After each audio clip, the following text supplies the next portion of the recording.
You're watching WCBX News First at 9. It's offensive to not only them, but to anybody else who would be against slavery in my mind. So, yes, we just would like it removed from the steps of the courthouse.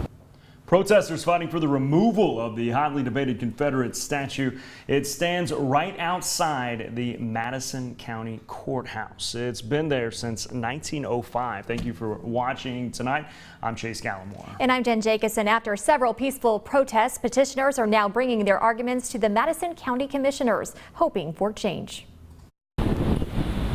Many Americans are now at war with our past, seeking the removal of Confederate statues nationwide, including this one right outside the Madison County Courthouse. Here in Huntsville, Alabama, one of the most technologically savvy cities in the world, it's an embarrassment to walk into a courthouse and to see this there before your eyes. Volunteer Ava Caldwell says she wants it removed, not destroyed. She says these fallen Americans may very well be honored as people on private lands, but should not be glorified publicly. There's not monuments to Hitler or Hitler's troops, the Third Reich. We don't have that in Germany because they lost and because it was an embarrassment what they stood for. And slavery is an embarrassment as well. Motion. Caldwell is one of many petitioners bringing arguments to the county commissioners, pressing for action. I also don't believe it should be destroyed, but I do think that it should be moved. It's time for America to wake up, to move forward and not backwards, and to remove all the vestiges of racism and bigotry that plague our nation. But while not everyone supports the removal of Confederate statues, only one person showed up to explain why. Prior to me coming up here to Alabama, they had moved the monument of the Ten Commandments, and now they're doing the monuments. My question to you, sir, gentlemen, is when is it going to end? County Commissioner Phil Vandiver says while petitioners had valid points, he says officials need more time to decide what's best. I don't want to do anything rash. I want to make sure that we take the time and look at the issue and make sure we go forward with it and do the right thing for the right time. In closing arguments, Madison County Sheriff Blake Dorning told the board you do not own the monument, the courthouse, or the land that's on it. The citizens of Madison County are the ones that truly own that property. An escaped inmate still on the loose from Lauderdale County. Officials believe 43-year-old Christopher Kilpatrick is armed and dangerous. The high number of inmates escaping is drawing public safety concerns, of course. The county sheriff says building a new jail may be the best solution.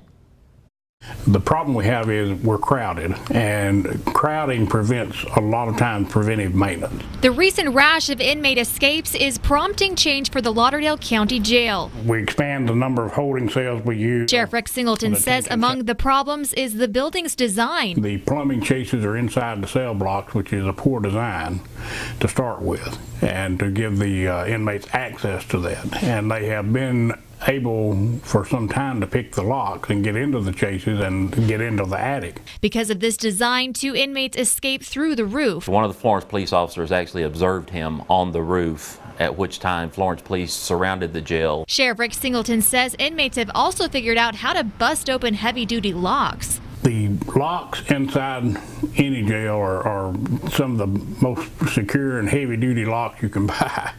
But these guys figure out a way to jimmy the locks and get access to these areas where they're not supposed to be. But regardless of new padlocks, the sheriff says the best solution is to build a new facility. He believes these short-term solutions won't help in the long term. My philosophy is let's invest that money in a long-term solution as opposed to putting a Band-Aid on it right now.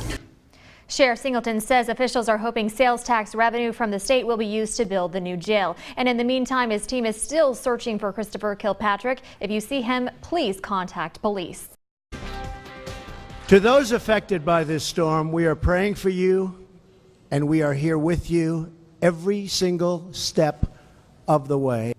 President Donald Trump vowing to help Houston get back on its feet. Hurricane Harvey has flooded 50,000 homes, taking at least 38 lives and potentially cost our nation nearly $160 million in damages.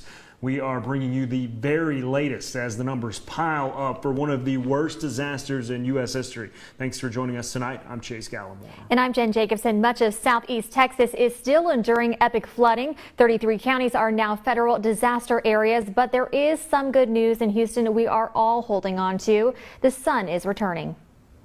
A humanitarian crisis unfolding in the Houston metropolitan area. Evacuations continue as water rises. We were checking it all night long. At 3 a.m. when I looked the last time, it wasn't even up to my front door. And by 5 o'clock, we had 2 inches of water in the house. Tens of thousands in shelters amid catastrophic flooding brought by record rainfall. I had to grab my baby and diapers, what I could, and try to swim, and hopefully hope that we could be picked up. When we was out there on that roof, Sunday and Monday, that water was coming in so fast. And then we got rescued on that bridge, and they tell us that bridge has collapsed since. Many more still waiting to be rescued as emergency crews and volunteers race against time to reach those still trapped in their homes. We had situations of rescuing people out of attics, people with medical condition, elderly people. I'm a former U.S. Navy search and rescue swimmer, so I'm just compelled to come out when things like this are happening. Harris County's flood district meteorologist says that enough water has fallen to cover the entire 1,800 square miles of Harris County with 33 inches of water.